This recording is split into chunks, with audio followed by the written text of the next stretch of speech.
Bonsoir, très heureuse de vous retrouver pour une nouvelle édition du 19h. En voici le sommaire.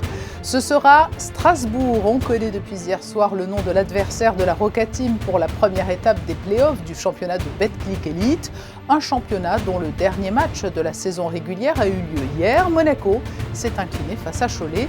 Nous serons dans ce journal avec celui qui a suivi toute la saison des Roca Boys, le journaliste de Nice Matin, François Paturle.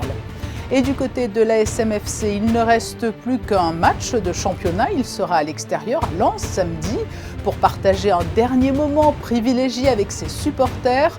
L'entraînement était ouvert au public au Stade Louis II aujourd'hui et nous y étions.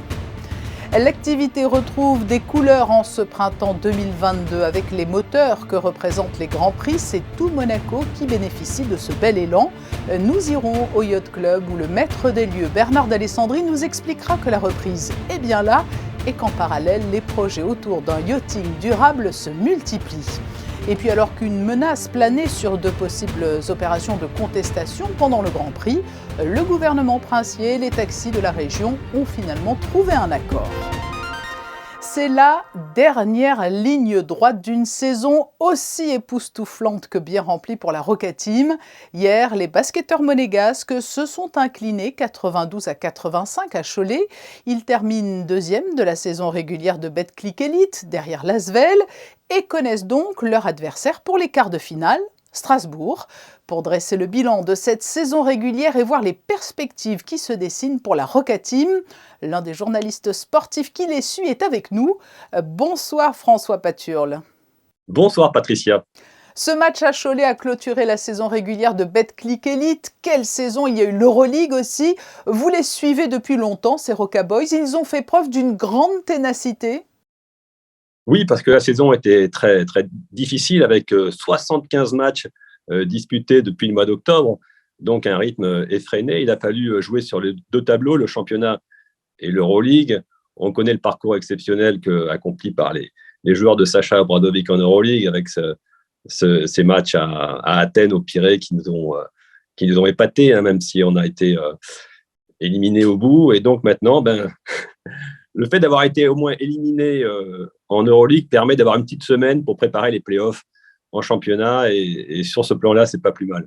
Cela demande une incroyable forme physique de mener de front comme cela une saison et d'Euroleague et de Betclic Elite. Alors l'Euroleague, vous l'avez dit, jusqu'aux playoffs, très peu ont faibli ou ont été blessés, peut-être excepté notamment le capitaine, lui un peu plus longuement absent. Oui, Léo Westermann a eu quelques problèmes aux adducteurs cette saison, mais on note il revient en forme au bon moment parce que là, ça fait 2 matchs qu'il a retrouvé ses sensations.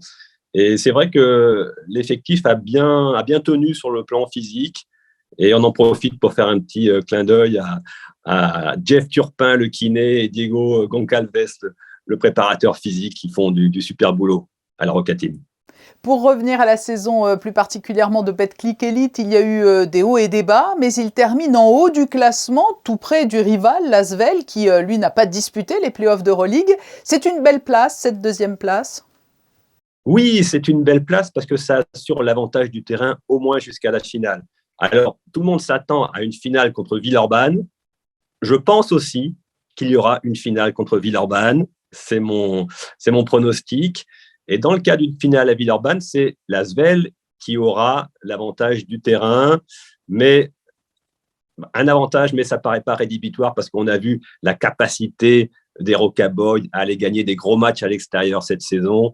Donc, OK, un petit avantage à l'Asvel si c'est la finale, mais tout est possible. Oui, alors maintenant, avant la finale, il y a effectivement déjà un tout premier adversaire pour les playoffs et c'est Strasbourg.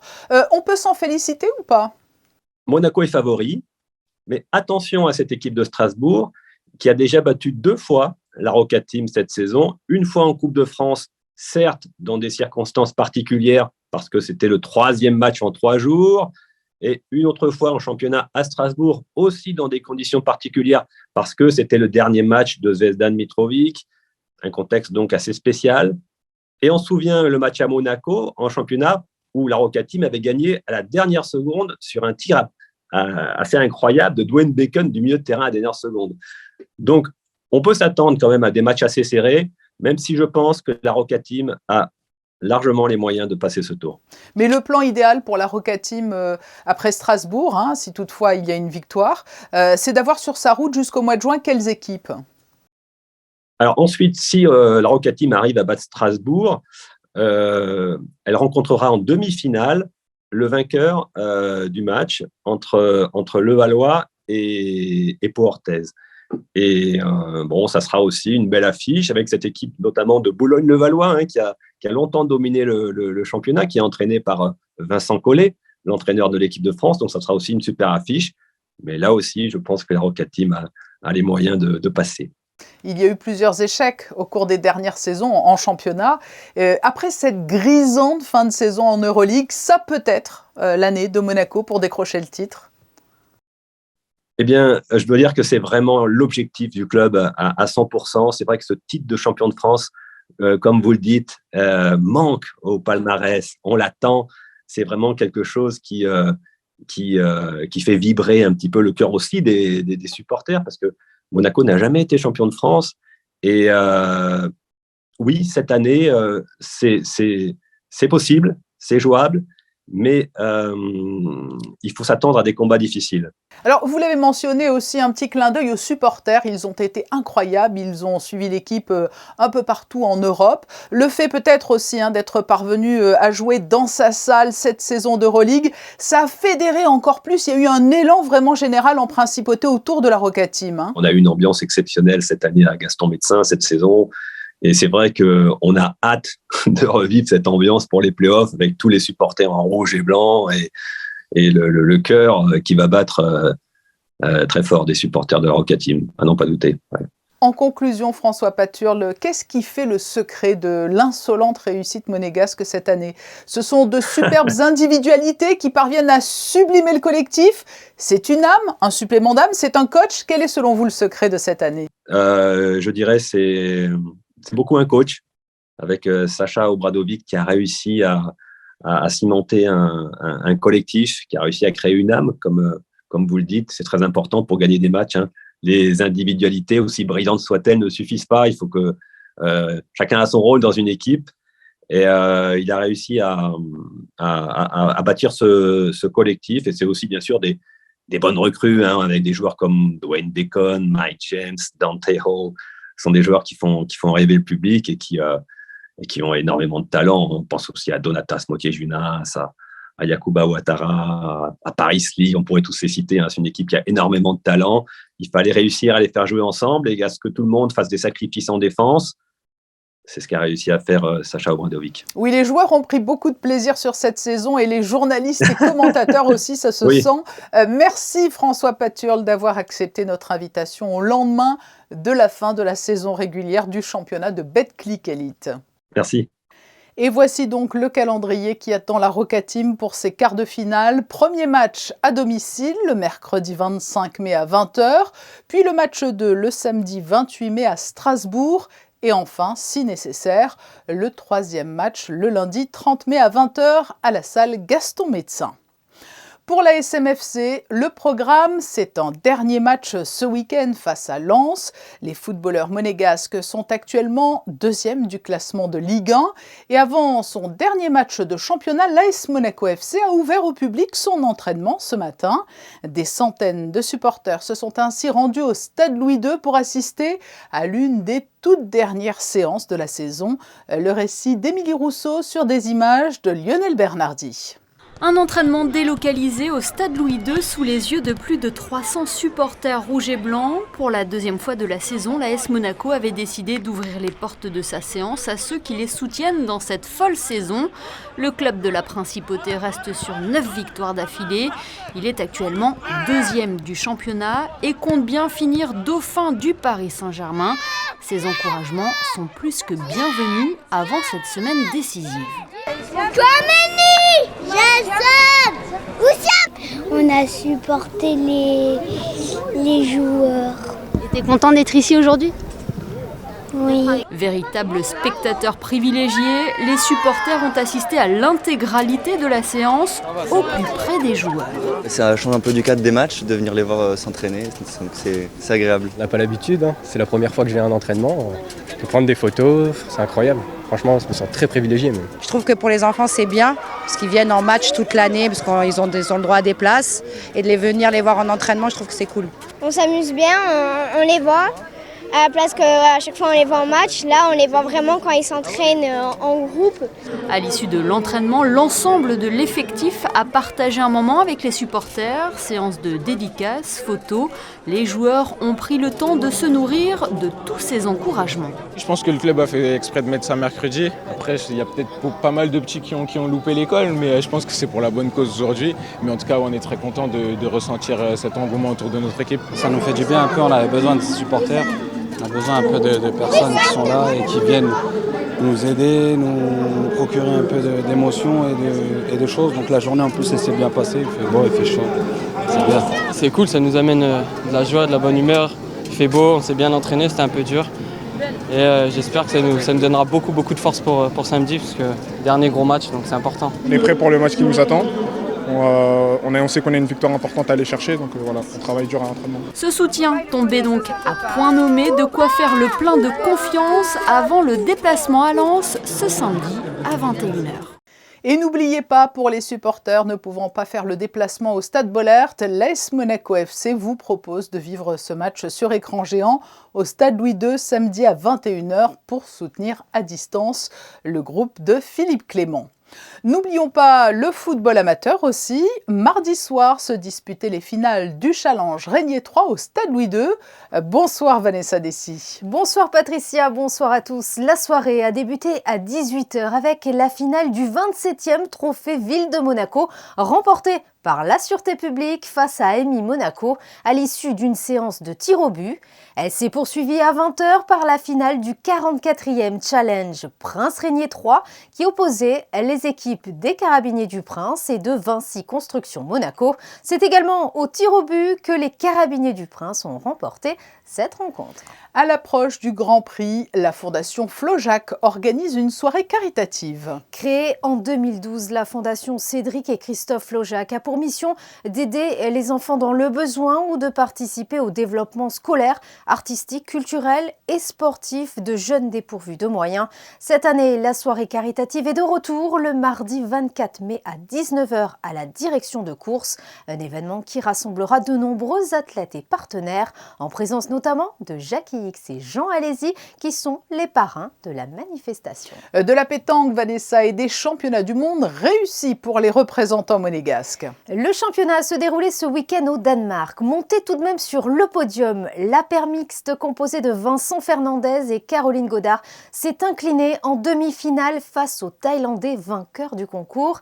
La doublette féminine s'est arrêtée en quart de finale face à l'Italie. Dans la catégorie des hommes, Franck Milot a perdu en quart en tombant face à Diego Rizzi, vice-champion du monde. Avis aux philatélistes, le 11 juillet prochain, l'Office des timbres procédera à une nouvelle mise en vente pour notamment rendre hommage à l'action de la Croix-Rouge monégasque, Vanessa. La Croix-Rouge monégasque apporte son soutien aux personnes vulnérables en principauté et au-delà des frontières. Cette année, elle fêtera au travers de divers événements son 40e anniversaire de la présidence du souverain au sein de l'institution. L'émission d'un timbre à son effigie permettra de le mettre à l'honneur. Et sur le plafond de la salle du trône du Palais Princier, une vaste composition relate l'épisode extrait de l'Odyssée d'Homère, dans lequel Ulysse se rend aux portes de l'enfer. Un timbre de cette fresque sera également mise en vente à 40 000 exemplaires. Monaco a vécu le week-end dernier un week-end comme nous n'en avions plus vu depuis bien longtemps. Beaucoup de monde dans les rues et une activité dopée par le Grand Prix historique. Ce devrait être encore le cas pour le week-end du Grand Prix de Formule 1 dans 10 jours. Tout le monde s'y prépare, y compris au Yacht Club, où cet événement entraîne un pic d'activité. Son directeur général est notre invité. Bonsoir Bernard d'Alessandri. Bonsoir Patricia. La principauté a retrouvé des couleurs. On a le sentiment que l'on a fait le plein sur ce week-end de Grand Prix historique. Vous nous confirmez que l'heure est bien à la reprise? Effectivement, alors en ce qui concerne les bateaux, on a fait le plein. On retrouve vraiment des couleurs, on retrouve de la vie, on retrouve aussi beaucoup de motivation, des gens qui ont envie de voir, de sortir, de faire la fête. Et puis de partager, quoi.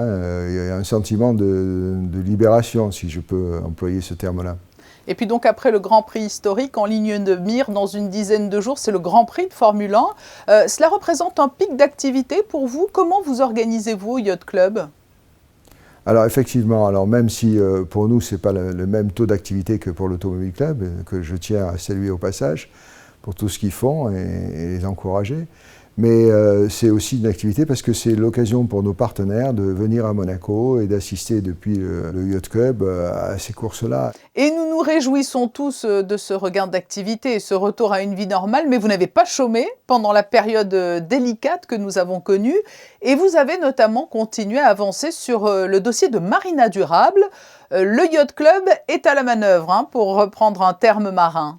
Si on veut que ce yachting perdure, et on y est très attaché, il faut absolument que l'on se prépare à de grandes transformations, que ce soit sur les bateaux, que ce soit la façon d'utiliser les bateaux, que ce soit les marinas, les ports, mais on doit s'occuper dans l'ensemble d'être plus éco-responsable et plus attentif à l'environnement que ce que l'on a été il y a quelques années. Aujourd'hui, on voit les premiers prémices de changement et des solutions technologiques qui nous permettent quand même d'évoluer. Une prise de conscience générale, mais ça c'est depuis quelques années maintenant, mais des solutions commencent à apparaître sur le marché et à être mises en place. Oui, il y a une vraie prise de conscience, mais quels étaient les freins jusqu'à présent ? Alors les freins, c'est que tout le monde aime bien le changement, mais si il n'est pas concerné. Il y avait un problème de technologie, il y a aussi maintenant quand même depuis quelques temps des solutions qui commencent à apparaître aussi bien pour les bateaux, pour les yachts que pour les marinas, une prise de conscience, et sont prêts à accompagner de toutes les manières possibles techniquement les armateurs et les yachts pour que ce yachting puisse continuer à vivre. Et toujours dans le prolongement de cette démarche durable et respectueuse de l'environnement, il y a un rendez-vous important qui est devenu désormais récurrent dans le calendrier monégasque, c'est le Monaco Solar Boat Challenge. Il est confirmé cette année une fois de plus. Pour la 9e année, il est confirmé avec beaucoup de succès.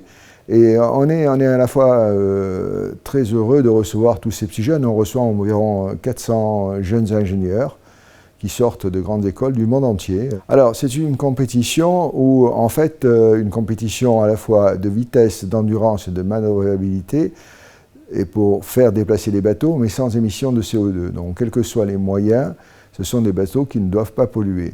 Et c'est pour nous le moyen d'être en contact avec le futur, donc avec les jeunes qui vont construire le monde de demain et le monde du yachting de demain.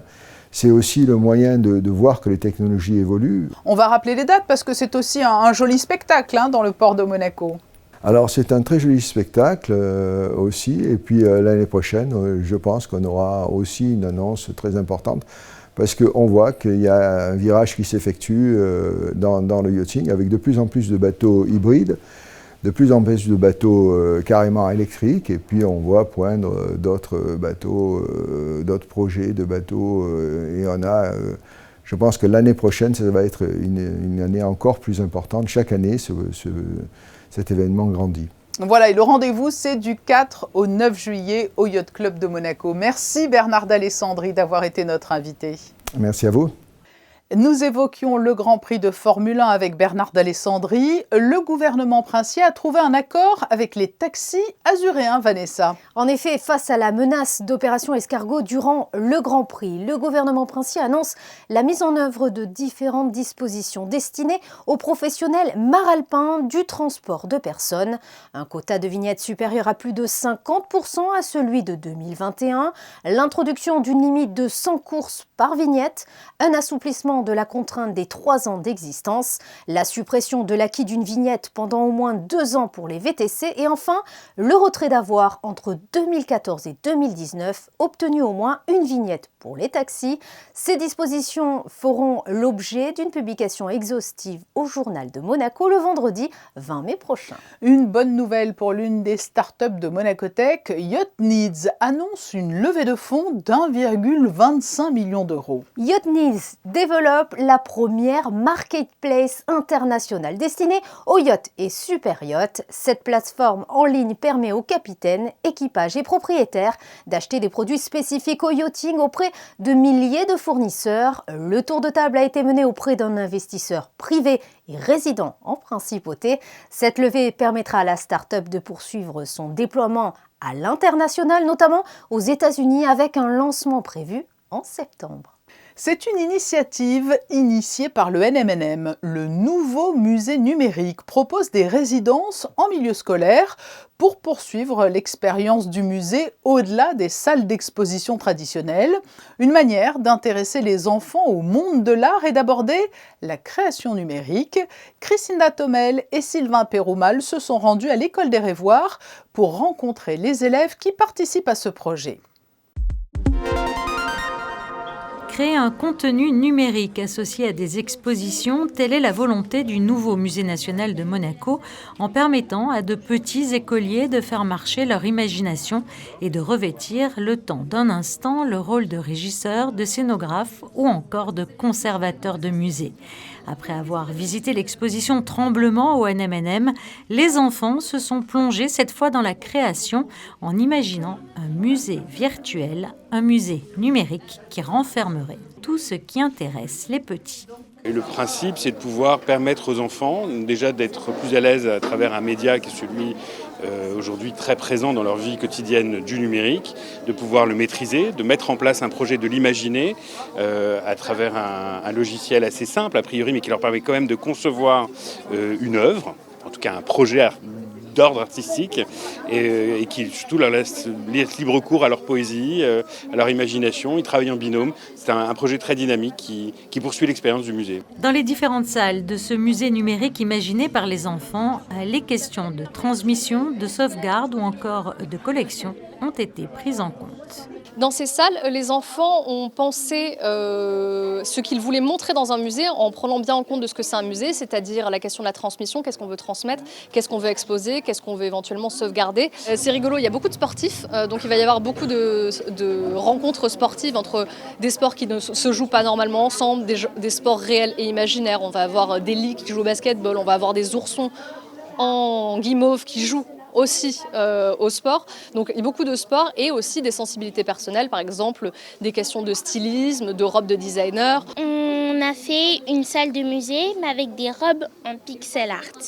Au début, on était parti pour faire une exposition sur Yves Saint Laurent, sauf qu'on n'avait pas assez d'informations. Leslie nous a aidés en disant qu'on pourrait faire à peu près la même chose mais en utilisant des tableaux et en les mettant sur des robes. Donc notre projet avec Arthur, c'était de créer un arbre à balles et avec plein de tableaux autour pour créer, pour dire par qui ça a été inventé, quand et une légende.